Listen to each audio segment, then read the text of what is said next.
வேலூர் மாவட்டம் பாலாறு மற்றும் பொன்னை ஆற்றின் குறுக்கே 2 தடுப்பணைகளை கட்ட காணொளி காட்சி வாயிலாக தமிழக நீர்வளத்துறை அமைச்சர் துரைமுருகன் அடிக்கல் நாட்டினார்.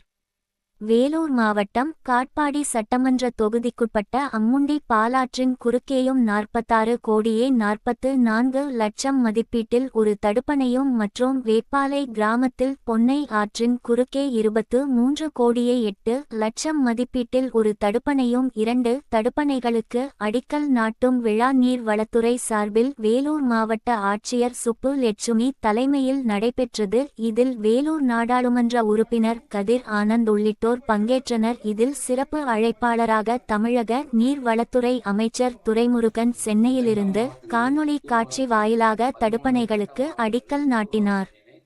இவ்விழாவில் வேலூர் நாடாளுமன்ற உறுப்பினர் கதிர் ஆனந்த் பேசுகையில் பாலாற்றிலும் பொன்னை ஆற்றிலும் தடுப்பணைகள் கட்டப்படுவதால் நீர் வளம் அதிகரிக்கும், நிலத்தடி நீர் உயரும், விவசாயம் செழிக்கும். மேலும் படித்த இளைஞர்களுக்கு வேலைவாய்ப்பை அளிக்கவே காட்பாடி தொகுதியில் 3 சிப்காட் தொழிற்பேட்டைகள் அமைக்கப்பட்டு வேலைவாய்ப்பினை ஏற்படுத்தி தந்துள்ளோம் என பேசினார். இவ்விழாவில் ஒன்றிய குழு தலைவர் வேல்முருகன், துணை மேயர் சுனில் குமார், ஒன்றிய செயலாளர் கருணாகரன், தணிகாசலம், வேலூர் மாநகராட்சி மாமன்ற உறுப்பினர் தீட்டா சரவணன் மற்றும் திமுக கட்சி பொறுப்பாளர்கள் மற்றும் பொதுமக்கள் ஏராளமான கலந்து கொண்டனர்.